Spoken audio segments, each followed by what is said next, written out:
Hola, ¿cómo estamos? Buenos días. Feliz primer día de la semana, domingo. El día de hoy, el título dice dos testigos. Simple. Para empezar, vamos a orar. Por favor, nos diriges una oración. Oremos. Bendito Señor, queremos pedirte permiso para abrir tu palabra y que tu Espíritu Santo nos pueda dirigir para conocer y para hacer. Por Jesús. Amén. Amén. ¿A qué se refiere dos testigos? Y nos vamos a ir al texto bíblico que está en Apocalipsis 11, versículo 1, 2 y 3. Bueno, hablemos un poquito de Apocalipsis, ¿ya? En Apocalipsis tenemos 22 capítulos, ¿ya? Pero ahora, para entender Apocalipsis hay estructuras, ¿ya? Estructuras. Estas estructuras nos ayudan a entender la Biblia, ¿ya? No es el momento de hablar de la estructura, pero sí podemos mencionar la forma más simple para entender Apocalipsis actualmente, ¿ya? Es esta. Simplemente, hasta Apocalipsis 11, ¿ya? O sea, 1, 2, 3, 4, 5, 6, 7, 8, 9, 10, 11, es historia, históricamente. Hay lecciones espirituales que duran para siempre, ¿no? Lecciones espirituales que van a durar para siempre, duran hoy y durarán mañana, incluso en la eternidad. Pero, en síntesis, en lo global, Apocalipsis 11 es todo historia, hasta ahí, 1 hasta el 11. El 12 es una transición, tiene un poquito del pasado, pero también del futuro. Y de ahí en adelante, hasta Apocalipsis 22, estamos ahí, porque vienen los eventos finales, que son cortos, son periodos cortos, eso puede pasar en poco tiempo, ¿ya? Entonces, ahí estamos, okay. ¿Listo? Pero entonces ahora vamos a revisar Apocalipsis 11, que es casi una de las últimas partes de lo que es histórico. Es por eso que decíamos el día de ayer que vamos a estudiar Apocalipsis 11, que es parte de la historia, el método es historicista y que vamos a hablar de un periodo que es de la Revolución Francesa. ¡Ojo! La Revolución Francesa era en el futuro cuando se escribió Apocalipsis. ¿Qué año se escribió Apocalipsis? No lo recuerdo. 96, 97 en la mayoría de los libros. Ya fue escrito, para recordarlo fácilmente, hasta el año 100 después de Cristo. ¿Ya? Después de Cristo. Entonces, por ahí viene el primer contexto. El segundo contexto, ¿cuál es? Antes del capítulo 11, ¿qué capítulo viene? El 10. El 10. ¿Y de qué trata el 10? Bueno, igual, de acuerdo a la estructura, son varios temas que se hablan, pero para nuestro enfoque del día de hoy, en el capítulo 10 habla de la historia, de algo que le va a suceder a la iglesia, al último pueblo, a la iglesia de Dios. En Apocalipsis encontramos que mujer significa iglesia, iglesia significa mujer. Es un libro simbólico, ¿no? Entonces, le va a suceder algo a esta mujer. ¿Cómo va a nacer? ¿Qué le va a suceder? Etcétera, etcétera, etcétera. Eso es en el 10. ¿En el 10 qué es? Historia de la iglesia. ¿Estaríamos hablando de la iglesia de la Odisea? Uy, es una pregunta fuerte lo que me dices, ¿ya? Pero, si me permites responder, te diría de esta forma. La hermana Joy, cuando escribe, da la tendencia a escribir que la iglesia de la Odisea utiliza las mismas palabras para referirse a la iglesia de la Odisea y a la iglesia adventista, ¿no? Espero haberte respondido con eso. No me quiero comprometer mucho con el detalle, aunque internamente, generalmente es algo que nosotros mencionamos, pero siempre va a ser mejor la humildad que la soberbia, ¿no? Pero vamos con el otro lado. Entonces, Apocalipsis 10, lo que le pasa al pueblo de Dios. Apocalipsis 11, lo que le pasa al instrumento del pueblo de Dios. El pueblo de Dios se caracteriza por tener una herramienta que es indispensable, la sola escriturata, ¿no? Que es la Biblia. Entonces, ¿quiénes son estos dos testigos para empezar? Ahora ya empezamos con el tema. ¿Quiénes son estos dos testigos? San Juan 5, si lo puedes leer por favor, 5:87. Muy bien. Recordemos, Apocalipsis habla de 11, habla de dos testigos. ¿Y quiénes son estos dos testigos? Vamos a ir de frente. Ya al grano. 5:37 y dice: También el Padre que me envió ha dado testimonio de mí. Nunca habéis oído su voz, ni habéis visto su aspecto. También el Padre que envió ha dado testimonio de mí, ¿no? Entonces, ahí mismo dice, lee el 39, escudriñad las Escrituras, porque a vosotros os parece que en ellas tenéis la vida eterna, y ellas son las que dan testimonio, o testigos, o son testigos de mí. ¿Ya? Entonces, ¿quiénes son los dos testigos? El Antiguo y el Nuevo Testamento. ¿Está bien? Son los dos testigos. Recordemos que dentro de las características, que ahora no lo voy a mencionar, pero dentro de las características, este testigo tiene que tener más de 1260 años. ¿Ya? Tiene que tener, no es una persona como tal. Tampoco es Moisés. Algunos dicen que es Elías. Enoc.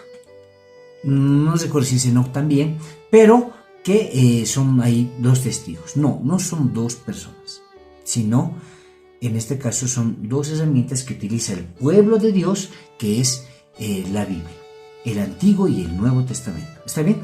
Vamos a repasar un poquito más. Estudiamos Apocalipsis 11, versículo número 1. A ver, ¿lo tienes? Sí. 11. Vamos con el versículo 1. Entonces me fue dada una caña, semejante a una vara de medir, y se me dijo: levántate y mide el templo de Dios y el altar y a los que adoran en él. Exacto. Vamos por partes. Dice, entonces me fue dada una caña. Vamos a hacer un paréntesis. ¿Cuál? Cuando en la visión, porque en Apocalipsis 1:10 dice que Juan estaba en un día del Señor y recibió al Espíritu todo el Apocalipsis, o el Apocalipsis. Con eso inicia, ya en Apocalipsis 1:10. ¿Ya? ¿Qué significa? Recibió una visión Juan. Hacemos este paréntesis porque aquí a Juan en la visión le dice, a Juan le está hablando y le dice, entonces me fue dada una caña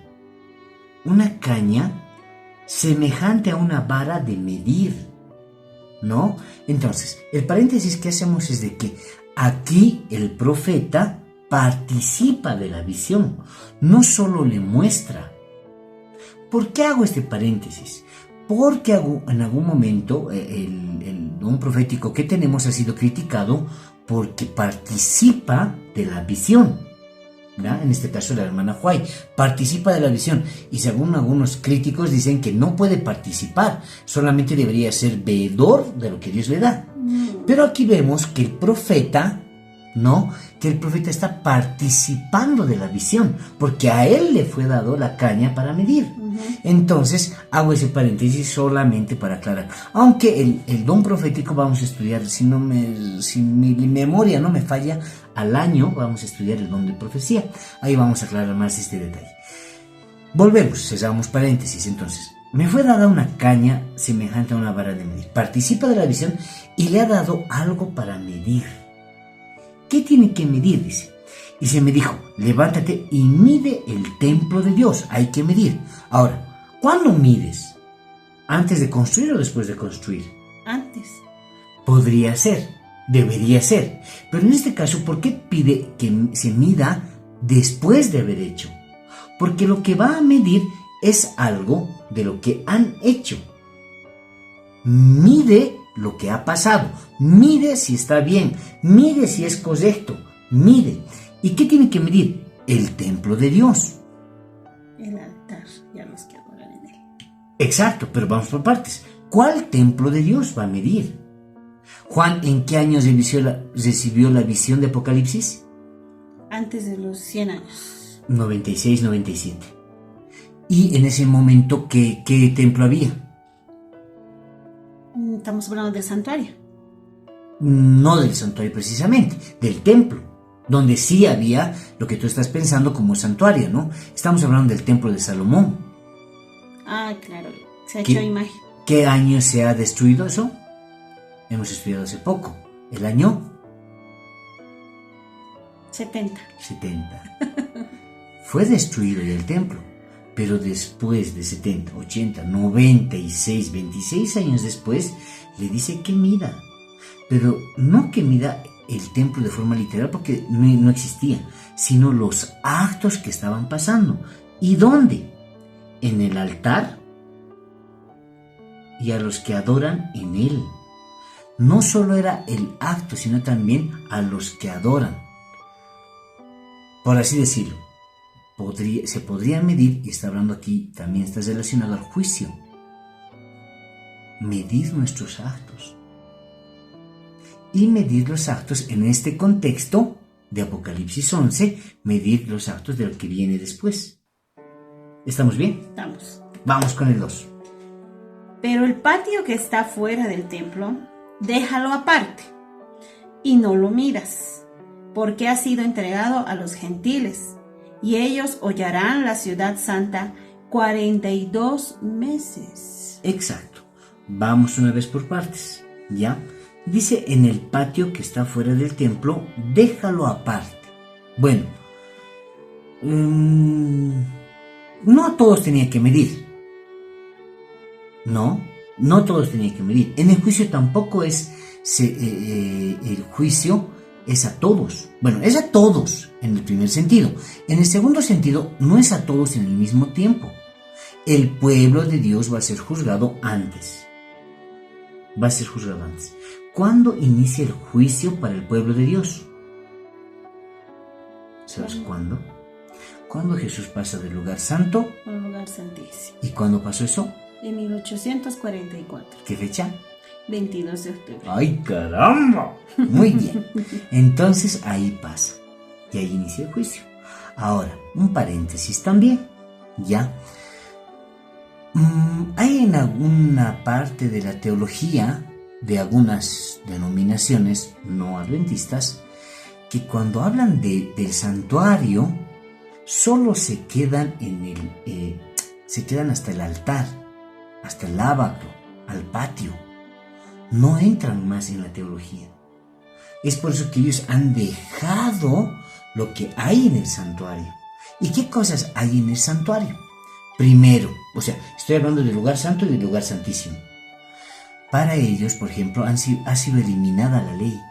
¿Qué significa? Está siendo eliminada el lugar santísimo, porque ahí está la ley de Dios.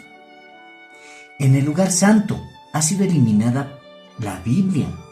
Hay capítulos, al siguiente trimestre vamos a estudiar, por ejemplo, Marcos. Vamos a ver que Marcos 16, desde el versículo 9 para adelante, en algunas Biblias no la hay. Después vamos a hablar de eso. Pero han ido eliminando, ¿qué han ido eliminando algunas iglesias denominadas cristianas? Han ido eliminando la ley de Dios, han ido eliminando la misma Biblia, han ido eliminando, por ejemplo, el tema de la oración. No, es por eso que algunos le llaman rezo, no oración, pero en la Biblia es clara y habla de oración y no rezo. Y ha sido eliminada el tema del evangelio. ¿Y cómo ha sido eliminada? Hay una teología que se llama la teología de la predestinación. ¿Qué significa eso? Que Dios dice quién se salva y quién no. Listo, simple, nada más. Nosotros no formamos parte. Es como una condena. Es como una condena. Y Dios en su buena voluntad, al que decide salvarse, se salva. Al que decide morir, se muere. Es voluntad de Dios. Eso dice la teología de la predestinación. Dios ya te eligió para salvarte, a mí me eligió para perderme. No participamos. En cambio, en la Biblia dice que Marcos 16, más el que crea y sea bautizado, este será salvo. Hace una invitación, ¿no? Hace una invitación. Por ahí vamos, ¿estamos bien? Sí. Y luego la segunda parte habla de y ellos hollarán la ciudad santa de 42 meses. qué se refiere con 42 meses? Muy bien.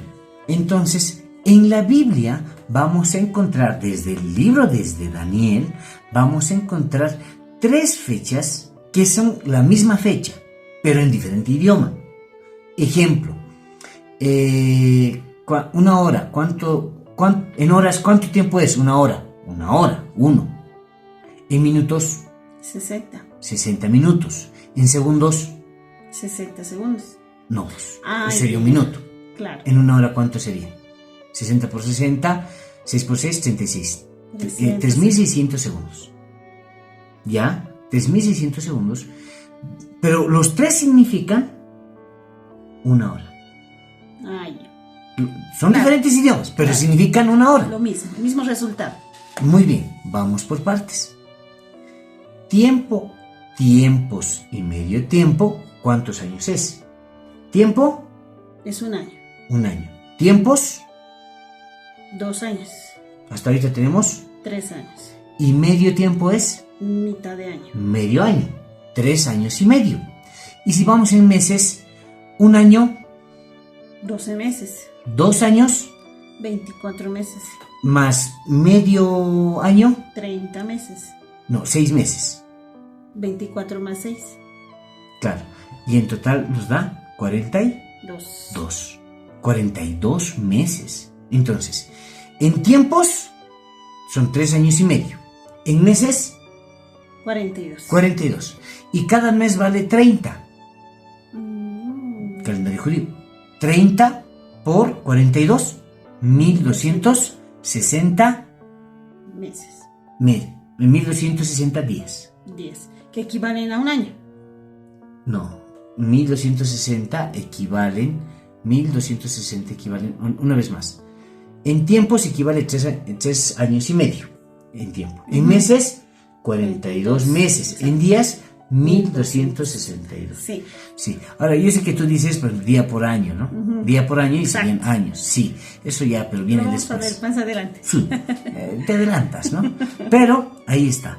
Ahí tenemos esas fechas. Pero, ¿qué quiere decir en la Biblia esto? Nos estamos adelantando, porque eso vamos a hablar dentro de 2 días, ¿no? Mejor vámonos al versículo número 3, porque ya es tiempo. Dice: y daré a mis 2 testigos que profeticen por 1260 días, vestidos de silicio. Así es, por eso me puse camisa negra, ¿no? Mañana también. ¿Por qué? Dice, este tiempo, medio tiempo, 3 años y medio, 42 meses o 1260 años, en cada una habla de diferentes cosas. Una, por ejemplo, lo que el enemigo va a hacer en ese tiempo. Otra, lo que la iglesia, el pueblo de Dios va a hacer en esa época. Otra, en ese mismo tiempo, ¿qué va a pasar con la Biblia? Y ahora está hablando de lo que le va a suceder a la Biblia.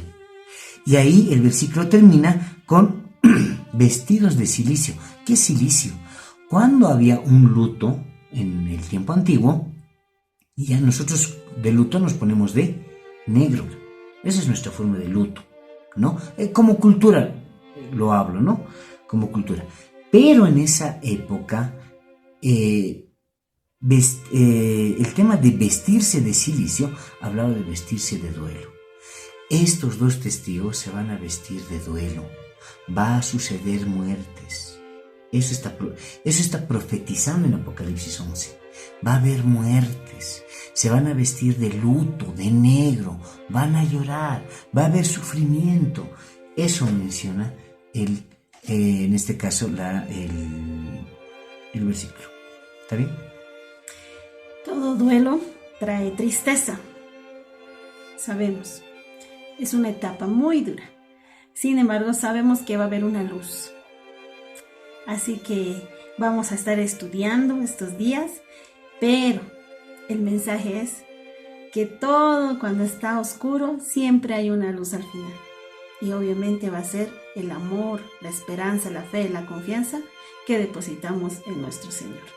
Vamos a orar para terminar. Oremos. Padre amado, queremos pedirte tu compañía, que se haga siempre tu voluntad en nuestros días. Guárdanos y que todo lo que hayamos estudiado, repasado, se quede grabado en nuestro corazón. Te lo pedimos en el santo nombre del Señor Jesucristo. Amén. Amén. Chao, chao.